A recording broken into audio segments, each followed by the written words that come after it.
사랑의 샘 평화의 소리 KCR 뉴질랜드 뉴스입니다. 6월 24일 금요일 마오리 새해의 시작을 알리기 위한 준비와 축하가 한창 진행 중입니다.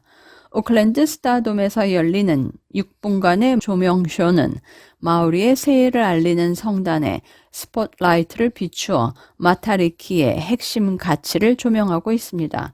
오는 금요일은 마타리키를 기념하는 첫 번째 공휴일이 될 것입니다. 한 마오리 천문학자는 그것은 또한 뉴질랜드의 새로운 시대를 의미한다고 말했습니다. 가벼운 코비드19 증상만 경험하는 사람들이 더 심한 고통을 겪는 사람들만큼이나 롱 코비드, 장기간 코비드에 큰 영향을 받을 가능성이 높아 보입니다. 대유행 위협에 대한 적응, Adapting to Pandemic Threat, ADAPT의 새로운 연구는 1년이 지나도 개선되지 않는 롱 코비드 환자의 뇌 안개와 기억 상실이 계속되고 있음을 지적했습니다. ADAPT 연구에 따르면 롱 코비드 환자 10명 중 9명은 처음 바이러스에 걸렸을 때 병원에 이송되지 않은 것으로 나타났습니다. 호주 세인트 빈센트 병원의 브루스 브루 박사는 롱 코비드 환자의 개선을 보려면 1년이 더 걸릴 수 있으며 롱 코비드가 일부 사람들에게 미치는 영향은 상당하다고 밝혔습니다. 사업가인 한 명의 환자는 회의 중에 계약과 협상에 더 이상 집중할 수 없어 사업을 매각해야 했다고 말했습니다. 세인트 빈센트의 오랜 코비드 클리닉을 운영하는 스티븐 포는 우리는 외상성 뇌 손상과 매우 유사한 느린 사고 과정과 혼란을 가진 사람들을 보고 있다고 말했습니다. 뉴질랜드 전역의 휘발유 가격은 정부의 휘발유 소비세 인하에도 불구하고 리터당 3달러 이상 오르는 등 계속 오르고 있습니다. 뉴질랜드의 주유소의 평균 91 옥탄 휘발유는 리터당 2.98달러였고 평균 디젤 가격은 리터당 2.75달러였습니다. 우크라이나와 러시아 전쟁으로 석유 공급 측면에서 러시아산 석유의 보이콧으로 인한 공급 부족이 발생하고 있다고 휘발유 소매업체 와이토모의 상무이사 지미 옴스비는 말했습니다.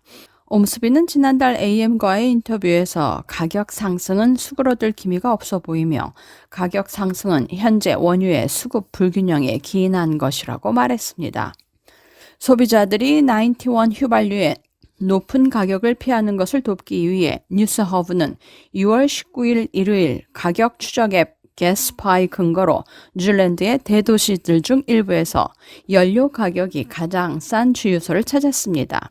오클랜드는 와이토모 링컨 로드가 3달러, 코츠코 웨스트게이트 3.01달러, 와이토모 앱섬 3.04달러, BP 와이쿠메테 3.04달러입니다.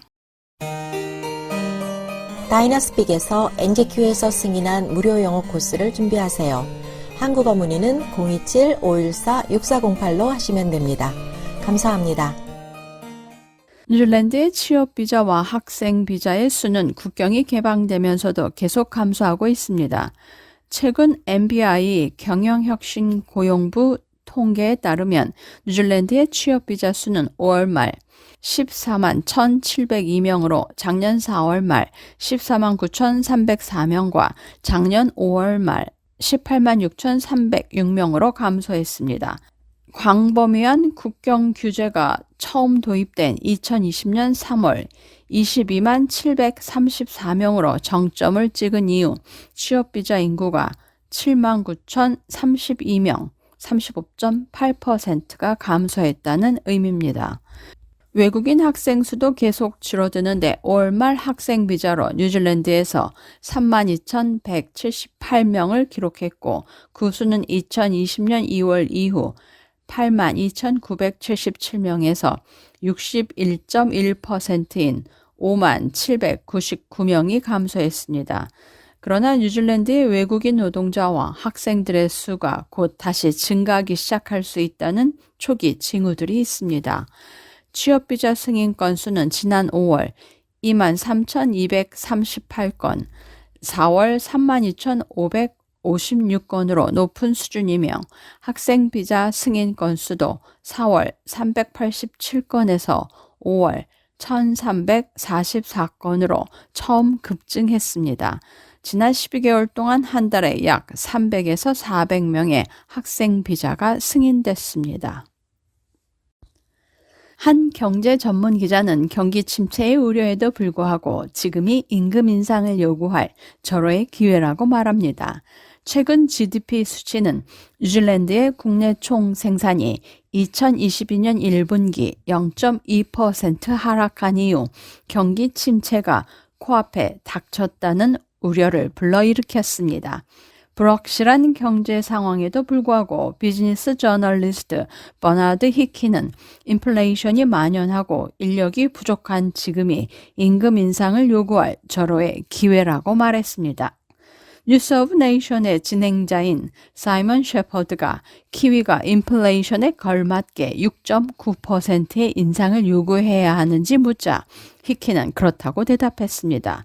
그는 인력 수요가 높고 특히 좀 유동적인 기술을 가진 사람들은 호주로 가서 30에서 40%의 임금을 더 받을 수 있으며 타이트한 노동시장이 직원들에게 재택 근무 가능성과 같은 다른 보너스로 큰 협상력을 부여하고 있다고 말했습니다. 오늘의 환율 정보입니다. 뉴질랜드 달러와 대비 원화의 기준 환율은 816원 50전, 한국에서 보낼 때 824원 66전, 한국에서 받을 때 808원 34전입니다.